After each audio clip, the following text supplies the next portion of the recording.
Right, I don't normally write down when I'm doing speeches because it puts extra pressure on, but I wanted to make sure I got the points across, so just bear with me. I have got a glioblastoma grade 4. I was given 12 to 14 months to live, and we've just celebrated 5 years in August. So I'm the patient voice. I attend a brain tumour group where the newly diagnosed come along. So you've got bits of my story, but you've also got bits of a lot of people's stories, but unfortunately they all ring about the same. So I was diagnosed eventually through the doctors. A lot of us do, because I actually fitted into all the criteria for labyrinthitis. Ticked all the boxes, so that's what they was treating me for. It wasn't until one morning I was projectile vomiting and head like you'd never believe that I got my husband to take me to A&E, and then I was shipped straight upstairs. And wards 4 and 40 were brilliant, absolutely, couldn't fault them, I had the best care.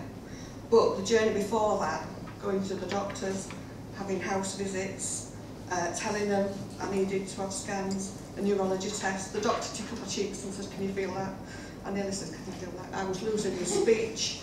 I lost all of my left side eventually, from my eyesight to my foot. It all went left side, because we're running. And basically, I asked for a scan. We was paying for a scan because we couldn't get one quick enough. And then that was the same day as I actually went and took myself off into A&E. But you get diagnosed, you get told you've got 12 to 14 months. I asked for literature, there was nothing. There was nothing they could give me. I said, my mum, my mother-in-law, they both want to read something. And then they tell you don't go on the internet because you know there's so many scary stories, you don't know what you're reading, right? So the lack of information is horrendous. And you think of cancer, you see them all going off to work and doing this, that and other. I couldn't get myself dressed. I couldn't put a t-shirt, it was the wrong way around, inside out. I had no chance. My mate come and sorted my wardrobe out, colour coordinated it so I could find things easier, because you've had intensive brain surgery. And like I said earlier on, it's like a broken bone that needs time to heal, but your head is far more technical than a broken bone. So we'd learned to make a cup of tea. And the first meal I ever cooked looked like chimpanzees had been all over in the kitchen. It was unbelievable. But with the family support, I would progress. We would sit and talk every couple of weeks and find out where we're at, what we've improved on. But not everybody has that family support.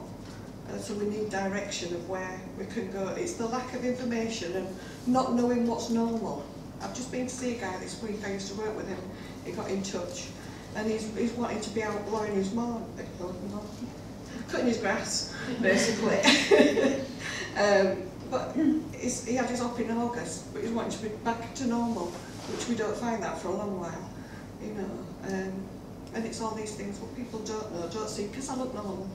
I don't act normal, but I look normal.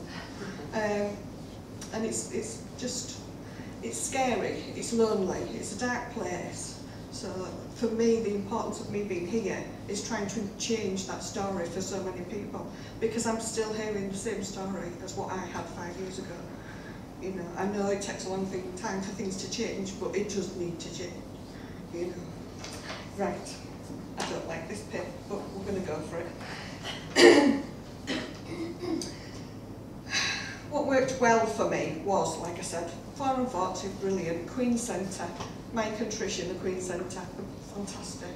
They will guide people in whichever way they need to be guided, for financial, for psychological wise, for physiotherapy, all that side of things. But people still don't know that they're there. It's a little health centre as you go into Queen's. I don't know whether you're all familiar with it. The patients are.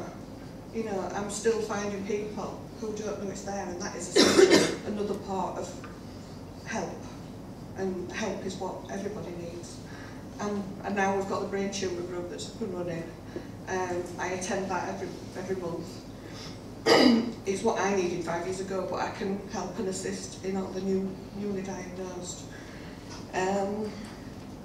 It's all the side effects. Nobody knows. I go around with my purse and I have notes in it, and I have pounds and 50p's, because A, I cannot function, coordinate, but also I've lost the maths ability. So to have 20 pence, 10s, not that lot, is just too much. You're stood in a queue, you've got people behind you, you're just getting a fluster. So by simplifying little basic things, what nobody sees, because it's normal, you know. Don't do reading very well either. I forget where I'm at.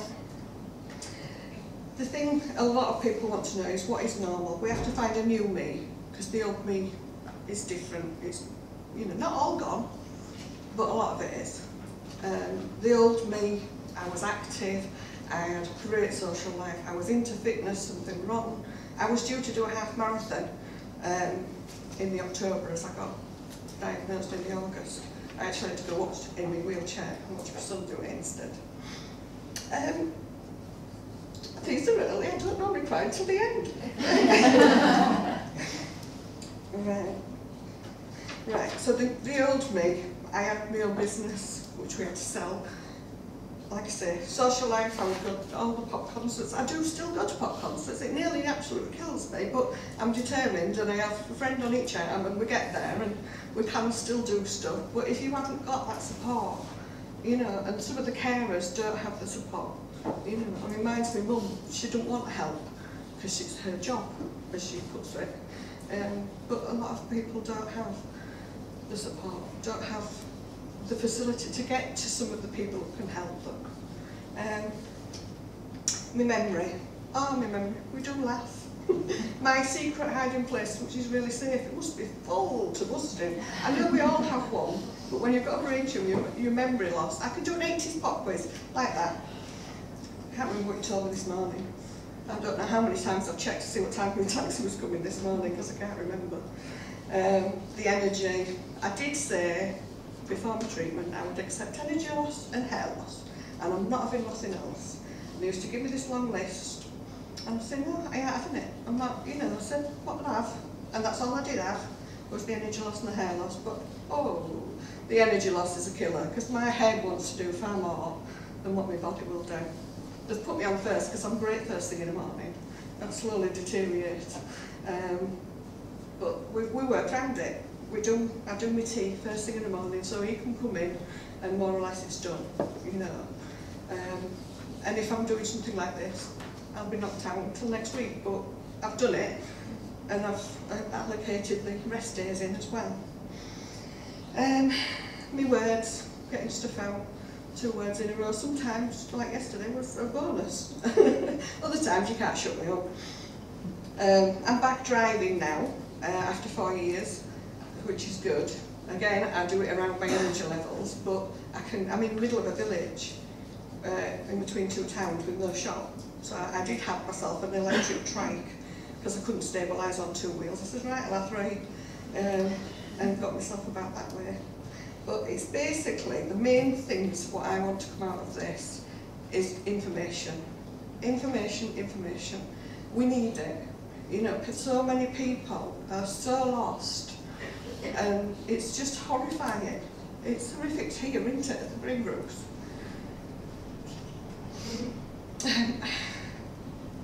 I went out to see a guy this week. I vaguely worked with him, and he got in touch through a friend. I think I've said this at the beginning. I didn't go into detail. Anyway, he said after 2 minutes talking to you, he says, I feel loads better already.